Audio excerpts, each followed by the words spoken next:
papillons belles dames sont arrivés en tant que chenilles à l'école et ils grandissent. Et à chaque fois qu'ils grandissent, ils muent, ils perdent un petit peu de leur peau extérieure. Ils ont 6 pattes qu'on voit en fait devant. Les autres sont uniquement des ventouses. Donc les chenilles sont des insectes puisqu'elles ont le corps en 3 parties et uniquement 6 pattes. Donc les voilà comment elles ont beaucoup grandi. Elles font aussi du fil qu'elles fabriquent pour faire ensuite leur cocon, mais aussi ça leur permet de se déplacer. Donc voilà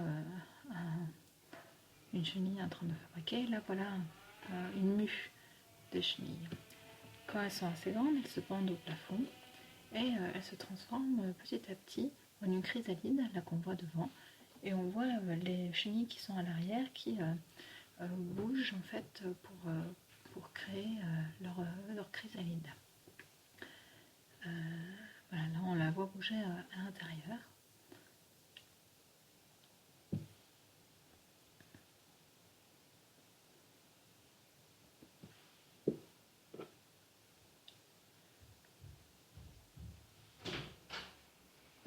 La transformation entre chenille et chrysalide se fait en une nuit.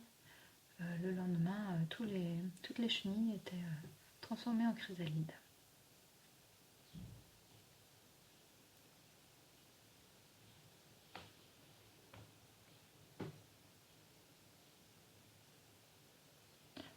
Une fois transformées en chrysalide, il faut placer ces chrysalides dans le filet. Voilà, pour qu'une fois qu'ils sortiront en papillon, ils aient de la place. Plus en tout cas que dans le petit bocal. Donc voilà. Donc il faut nettoyer les chrysalides puisque partout on trouve voilà, des mues. Ça c'est une mue de chenille. Et on trouve aussi du fil de soie qui ensuite empêchera le papillon de sortir de son cocon. Et donc il faut bien nettoyer avant de les placer dans le filet. Là, les chrysalides bougent. C'est un mécanisme de défense pour faire peur à ce qui pourrait s'approcher, pour être un peu plus protégé. Voilà, là, elles vont trouver la place dans le filet.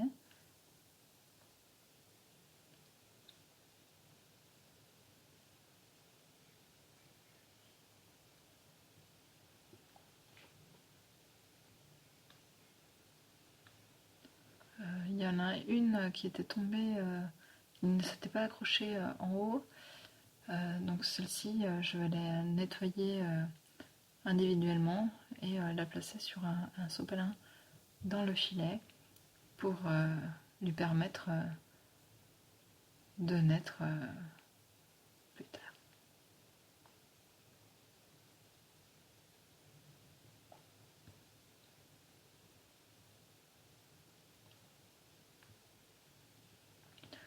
Voilà donc les chrysalides.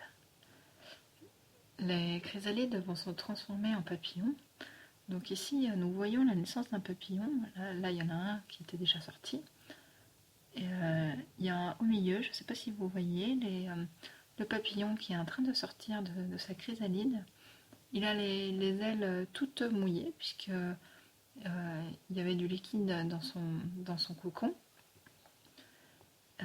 Et il faudra attendre quelques heures pour que les ailes soient sèches, comme dans l'autre papillon qui était déjà sorti, et qui permettra donc au papillon de voler. Là pour l'instant, il ne fait que marcher, et il attend que ses ailes se déploient et se sèchent comme dans ce papillon-ci.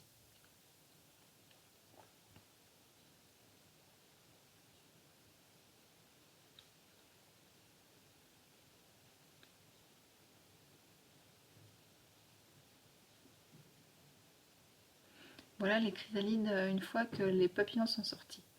Et voici les papillons. Donc le papillon aussi, il est en trois parties. Donc c'est un insecte. On ne voit pas trop les petites pattes qui sont devant, mais il a aussi 6 pattes. Voilà, donc à l'extérieur, il a des couleurs plutôt foncées. Et quand il ouvre ses ailes, on voit qu'à l'intérieur, c'est plutôt du rouge.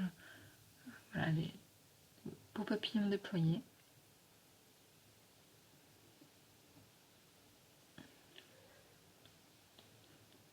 Donc voici le dessous du papillon. Donc il a 3 parties, la tête. Là on voit bouger ses 2 pattes de devant.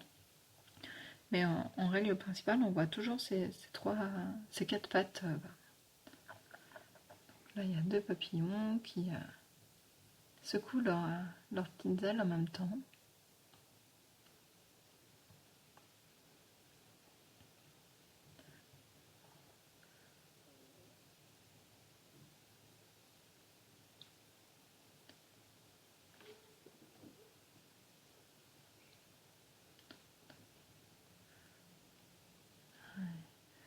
Il déploie ses ailes, mais de la partie extérieure. Alors, il a 4 paires d'ailes, 4 ailes, donc 2 paires. Voilà. Et des petites antennes. Il a aussi une langue qui s'enroule en colimaçon, qui lui permet de boire. Alors là, dans le papillon qui est au fond, on arrive à voir qu'il y a sa langue qui touche par terre. Alors là, il se nettoie. Il a une petite langue qui s'enroule et qui se déplie pour pouvoir manger.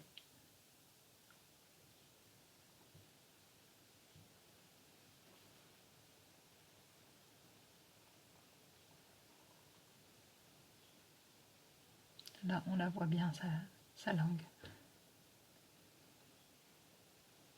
Elle est un petit peu recourbée vers l'intérieur, entre ces 2 pattes du milieu, en fait, puisque celles de devant, on ne les voit pas.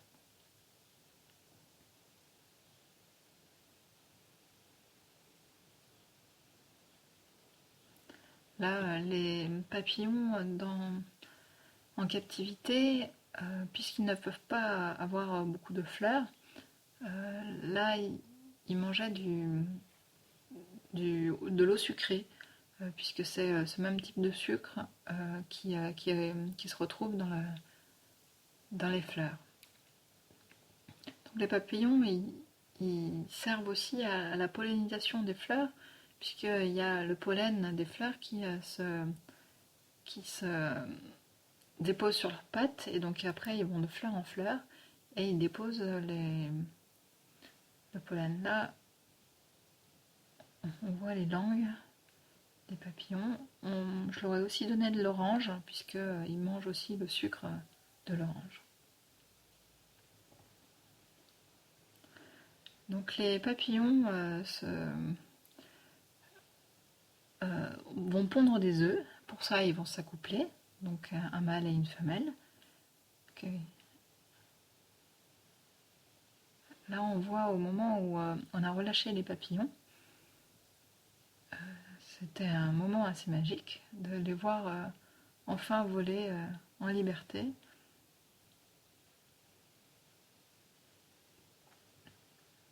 Là, il y en a un sur ma main. J'en ai pas beaucoup avec moi puisque j'avais plutôt la caméra. Beau papillon.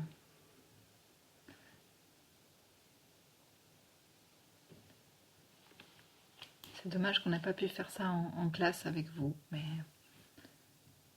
on fera ça peut-être une année future. Donc voilà les papillons qui vont finir par s'envoler. Là, ils voulaient pas. Ils voulaient rester sur la main de mon fils. Et on verra un peu plus tard, il y a même un papillon qui lui a pondu sur la main un petit œuf.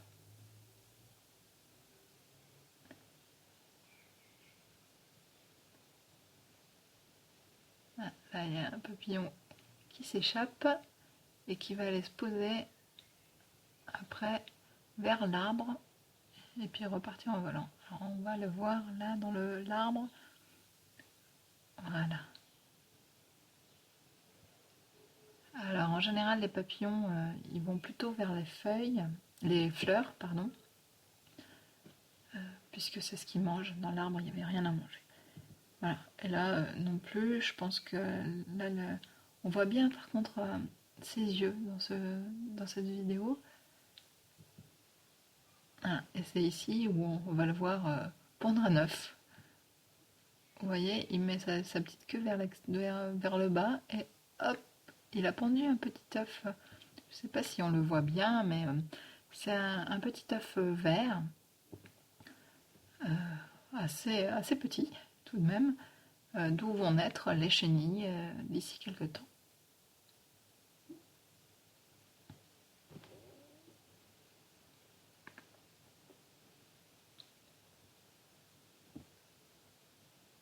Voilà. Et là, elle part en laissant son œuf. Et là, on voit à la droite du filet d'autres petits œufs. On en voit 3. C'est des petits œufs un peu verts, un peu bleus, qui sont assez minuscules. Et là, le papillon était encore en train de pondre des œufs et il n'a pas voulu s'échapper.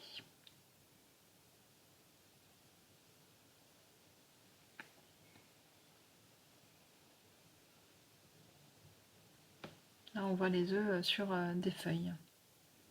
Des œufs vont sortir des chenilles, comme celles que nous avons vues, sauf qu'elles sont minuscules. Vous voyez là-haut à la pointe, elles sont toutes petites quand elles sortent, mais après elles grandissent, comme quand nous les avons reçues. Et là, le cycle recommence, c'est-à-dire qu'elles vont à nouveau se transformer en chrysalides, puis en papillons qui vont pondre des œufs et qui auront de nouveau des chenilles.